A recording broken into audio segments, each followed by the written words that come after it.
और वैसे मैं एक बहुत बड़ा सच और बता दूं ताऊ जी, पहले मैं इसका लिहाज करके कुछ नहीं बोल रही, पर ये तो मैं बोलूंगी। हाँ ताऊ जी, आप सब भी अच्छे से सुन लो इस बात में। इस लोहारी ने इस घर के बुजुर्ग यानी अपने ही बाबू का खून किया है, और वो भी जहर देके।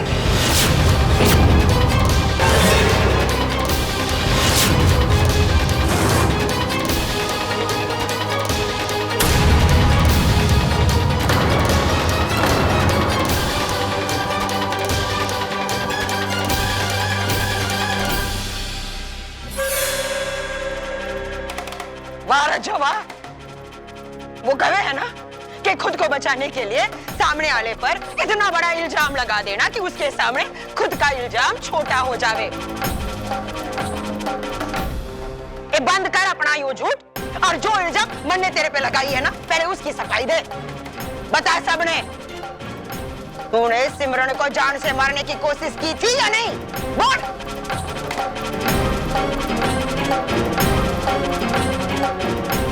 ओए, ये तेरी वजह से राजवीर अपनी जान खोने वाला था कि नहीं?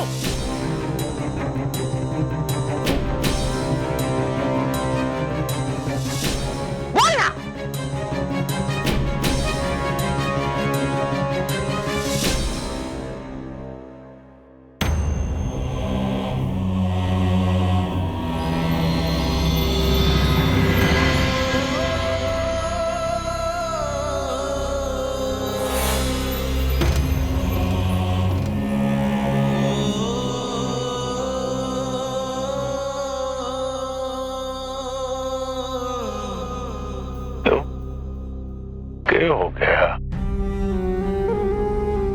क्या हो गया यो हमारे संस्कारों के घोंसले?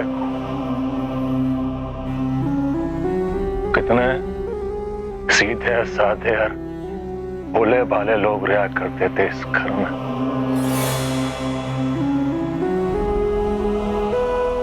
भगवान जाने किसकी काली नजर लगी हमारे परिवार को।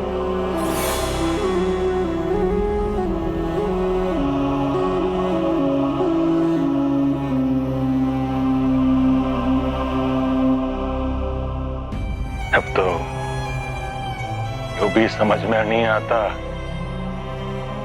कि किसे अपना कहें और किसे पराया।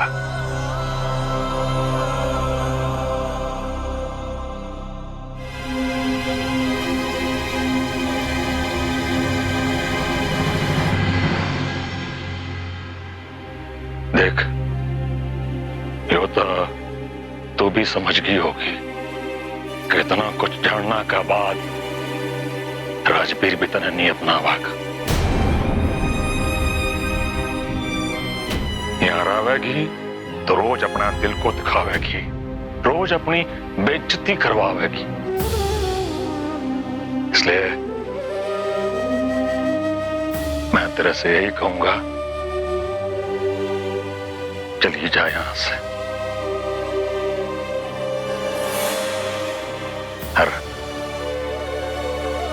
अपने जीवन की नई शुरुआत कर।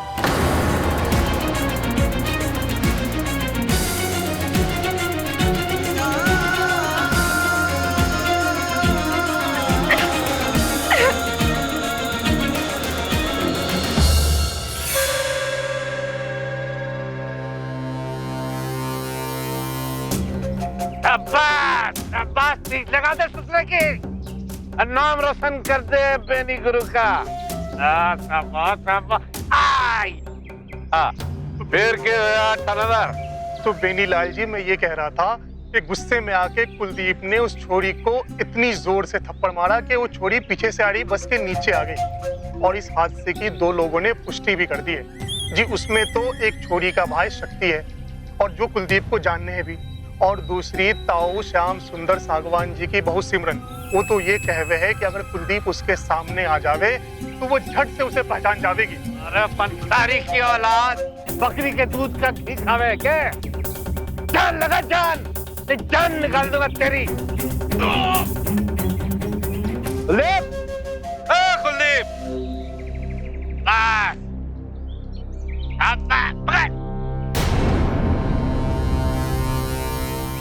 है बापू? तेरा ज्यादा दिमाग खराब हो गया है क्या? है? मैंने तेरे को हर तरह की छूट दे रखी है, तो उसका ये मतलब होया क्या कि सड़क पे लोगों की जान लेता फिरेगा? है? वो छोरी मर गई के? चुप! जिंदा से, और तन ने तो कोई कसर ना छोड़ी थी उसे मारने में। ज्यादा गर्मी आ रही है तो यहाँ अखाड़े में आके पसीना निकाल। मैं लोगों की सेवा कर करके नाम कमा रहा हूं, उसी नाम को तुम मिट्टी में मिला रहे। वो गलती होगी बापू।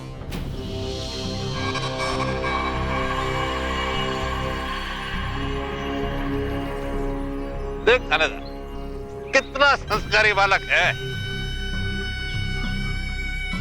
अब मामला खत्म।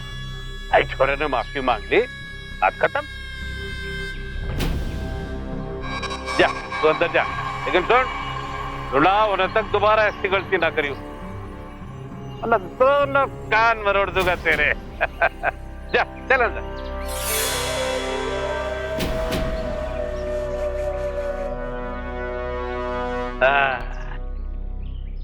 देखा थानेदार, ऐसे छोरे हमेशा छोरे ही रहेंगे।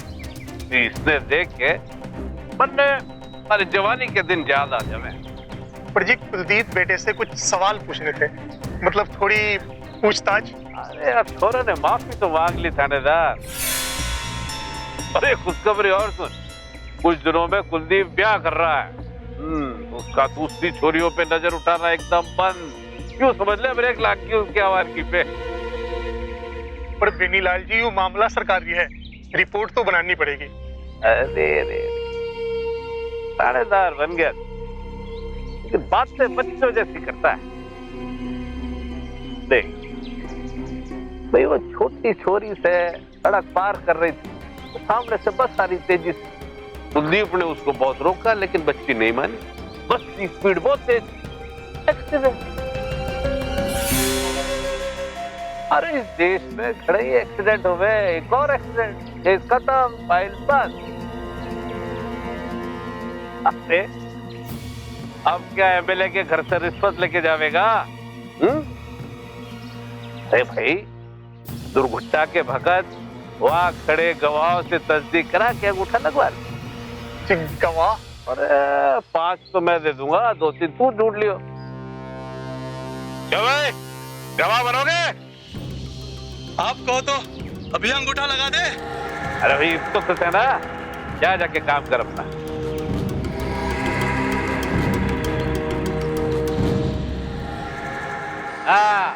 पटक पटक पटक दे नीचे। अरे तब्बा तब्बा तब्बा आयो। राजवीर, अभी अभी घर में इतना बड़ा हंगामा होके गया है और हम दोनों बाहर आ गए, सब लोग क्या सोचेंगे? सिमरन, हम कोई घूमने थोड़ा है, आपका चेकअप करानी तो है, और फिर हमने आपके डॉक्टर से अपॉइंटमेंट पहले ही ले रखा हूँ। तुम ठीक कह रहे हो राजवीर। वैसे मैं एक बात बोलूं? बोलो ना।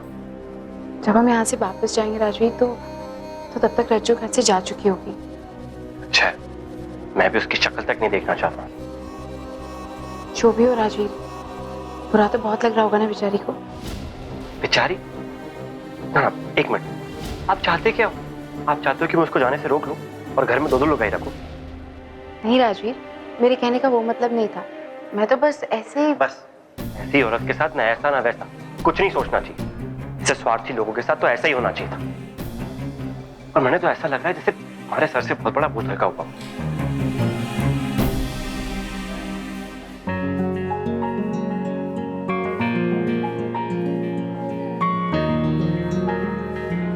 जी, मैं राजवीर और जो सिमरन सांगवान, वो हमारा डॉक्टर भिंगरा से अपॉइंटमेंट था। जी आप बैठिए, मैं उन्हें बताती हूँ।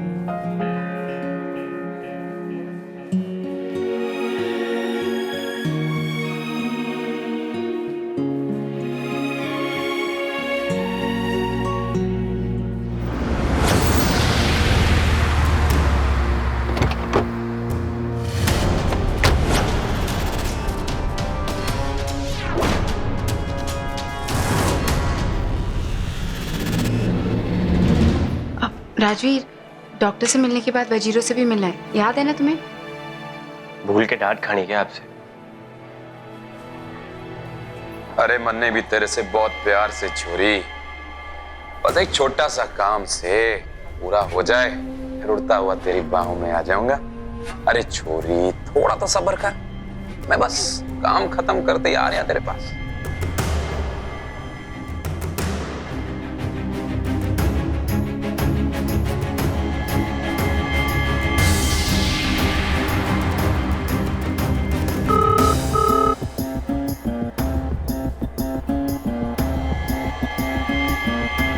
जी आप लोग अंदर जा सकते हैं।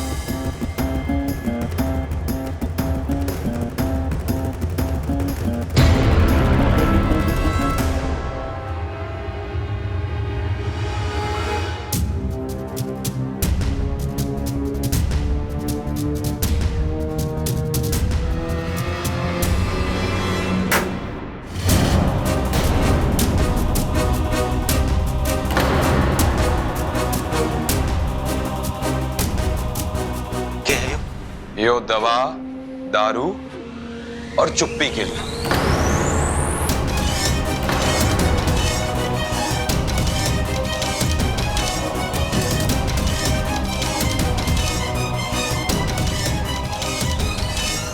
आंख नीची रखा कर, वरना फूट जाएगी।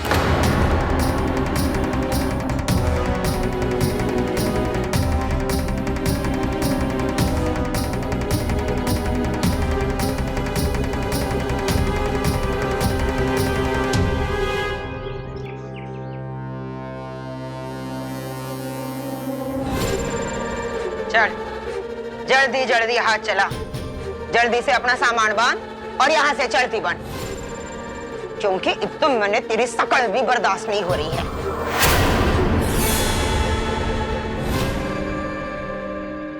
क्या हुआ रज्जू, तेरी तो जुबान भी नहीं खुल रही है। मैंने तो पहले ही कहा था मेरे सामने अपना सिर नहीं उठाना, पर तू ना माने। अब खुद बर्दाश्त कर ले। वैसे जाते जाते तने एक सलाह जरूर देना चाहूंगी, तू जहां पर भी रहेगी ना, अपने गुस्से को काबू में रखना, वरना क्या बुढ़िया?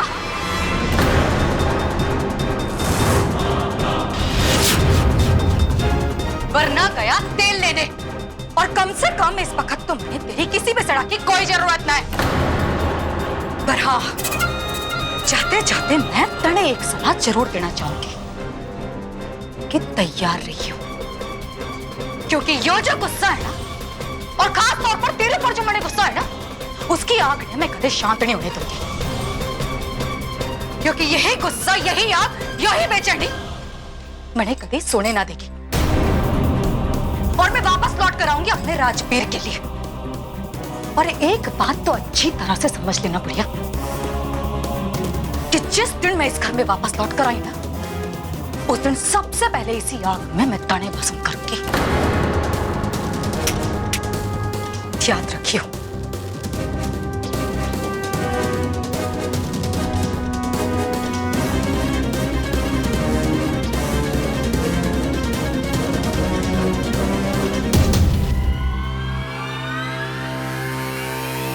बारह एकम 12, 12 दूनी 24, 12 तिया 36, 12 चौक 48, 12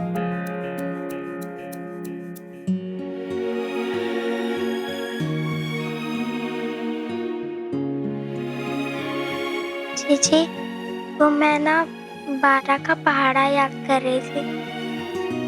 मैंने कहा था ना, पहले ठीक हो जा, बाद में पढ़ाई कर लेना। जी अब मैं बिल्कुल ठीक हूँ, और मारी जो चोट है ना, अब तो वहाँ पर भी दर्द नहीं होता। अरे फिर तो तुम्हारे घर वालों को खुश होना चाहिए ना, वो इतने परेशान क्यों थे? और बात कैसे है? वो जिस आदमी ने मैंने बस के सामने धक्का मारा था ना, वो आज अस्पताल में आया था। क्या? तो फिर तेरे घर वालों ने उसे पकड़ के पुलिस के हवाले क्यों नहीं किया? ऐसे कैसे जाने दिया? वो जीजी शक्ति भैया बता रहे थे कि वो किसी बड़े बाप के औलाद से, और उसने तुम्हारे अम्मा बाप को धमकी भी दे रखी है चुप रहने की। और आज शक्ति भैया भी बहुत गुस्से में थे, पर अम्मा बापू ने उसे चुप करवा दिया और खुद चुप रहने की कसम भी खा ली। जीजी, आप फिक्र ना करो। और वो कैसी बातें लेकर बैठ गए हैं। तो फिर तू ही बता, कैसी बातें करें? बातें नहीं, मैंने तो अपना हालचाल बताओ जीजी। मैं बिल्कुल ठीक ठाक हूँ। देख, तेरे सामने खड़ी हूँ, देख ले। अगर कुछ नहीं दिख रहा है तो वो मैं बता देता हूँ। नहीं, मैं बताऊंगी राजू। अरे मैं बता रहा हूँ ना। अरे कोई बात नहीं, कोई भी बताओ, पर बात क्या है? एक खुशखबरी से। और इसीलिए मैं चाहती हूँ कि तू जल्दी से ठीक हो जा, क्योंकि मुझे तेरी मदद की बहुत जरूरत पड़ने वाली है। खुशखबरी? कैसी खुशखबरी? जल्दी बताना जीजी, मारे से ना बिल्कुल भी सब्र नहीं हो रहा। मैं माँ बनने वाली हूँ वजीरू। बहुत जल्दी एक छोटा सा बच्चा इस दुनिया में आने वाला है, और मैं चाहती हूँ कि तू उसकी जीजी बने। वो तो मैं बनी गई हूँ जीजी, और आप बिल्कुल भी फिक्र ना करो। और देखो कैसे मैं फटाफट से ठीक हो जाती हूँ। और जीजी मैं ना वजीरो, ये तावली मत बन, तेरी हालत में ठीक नहीं है। हाँ वजीरो, तेरी चीची बिल्कुल ठीक कह रही है। तू आराम कर और जल्दी से ठीक हो जा, हम फिर आवेंगे। कब आओगे जीजी? बहुत जल्दी। तब तक तो अपना ध्यान रख। और आप उस छोटे से बालक का ध्यान रखना जीजी, जिसकी अब मैं जीजी बनने वाली हूँ।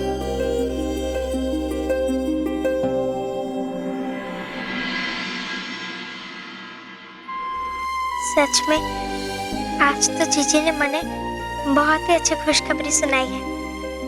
और अब तो मैं जीजी भी बनने वाली हूँ, और उस छोटे से बच्चे को मैं खाना भी खिलाऊंगी, उसे नहलाऊंगी, और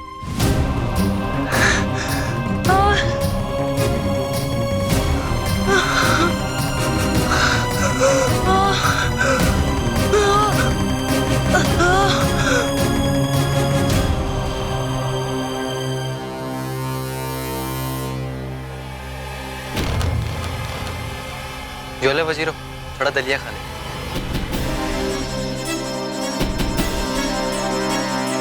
वजीरो, वजीरो, वजीरो, डॉक्टर साहब!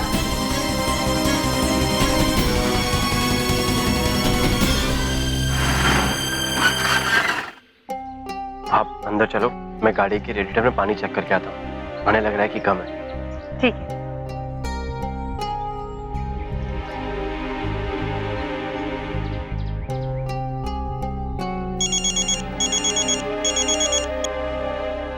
Hello hello mister Sangwan, doctor Dhingra here. Oh doctor ji, जी बोलिए। पहले तो आप ये बताइए कि इस वक्त सिमरन आपके साथ तो नहीं है? जी नहीं डॉक्टर, वो इस वक्त तो हमारे साथ नहीं है, लेकिन सब कुछ ठीक तो है ना? उनकी रिपोर्ट्स तो नॉर्मल है ना? उन्हें आने में तो अभी 1-2 दिन लगेंगे। एक्चुअली अभी मैंने वजीरों के रिगार्डिंग फोन किया। जी कहिए doctor. I am sorry, but आप लोगों के जाते हुए बच्ची कोमा में चली गई। सभी डॉक्टर्स ने अपनी तरफ से पूरी कोशिश की, लेकिन कुछ नहीं हुआ। लेकिन डॉक्टर, हम तो अभी अभी उसी के साथ थे, और वो उसने हमारे साथ बहुत सारी बातें भी की थी। यू नो डॉक्टर, अगर सिमरन को इस बारे में पता चलेगा तो उसके लिए बहुत बड़ा सदमा होगा। इसीलिए तो मैंने आपको फोन किया है।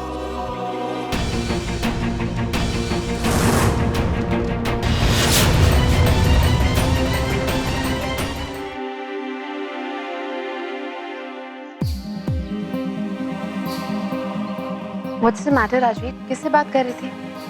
कुछ नहीं सिमरन, वो डॉक्टर ढिंगरा का कॉल आया था।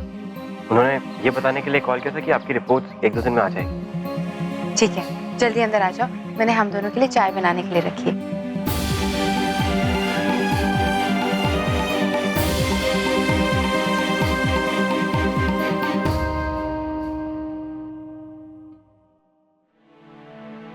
फिर राजवीर, तुमने आने में इतनी देर लगा दी, तुम्हारी चाय भी ठंडी हो गई। मैं तुम्हारे लिए फ्रेश चाय बना के लाती हूँ। राजवीर, कोई प्रॉब्लम है क्या? नहीं नहीं तो कोई प्रॉब्लम नहीं है, सब ठीक है। अब राजवीर, ये तो तुम भी जानते होगे कि मुझे ऐसा लग रहा है कि तुम मुझसे कुछ छुपा रहे हो। प्लीज राजवीर, मुझे बताओ क्या प्रॉब्लम है? देखो, तुम्हें मेरी कसम। अरे मास्टरनी जी, कहाँ हो आप? अरे देखो आपकी इस माँ सेवा का क्या नतीजा निकला। अरे कहाँ हो आप मास्टरनी जी? अरे ओ, दिमाग तो ठीक है ना तेरा? ऐसे चिल्ला क्यों रहा तू? हम गरीब और चिल्लाने के सिवा कर भी कह सके, वरना कौन सुनेगा हमारे इस दर्द ने।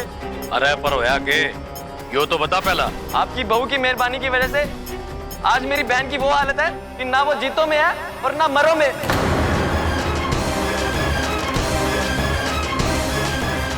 शक्ति, ये क्या कह रहे तुम? क्या हुआ वजीरों को?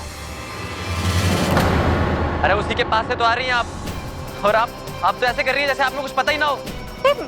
मैंने कुछ नहीं पता है। क्या हुआ वजीरों को? अरे जीती जागती मुर्दा बन चुकी है वो।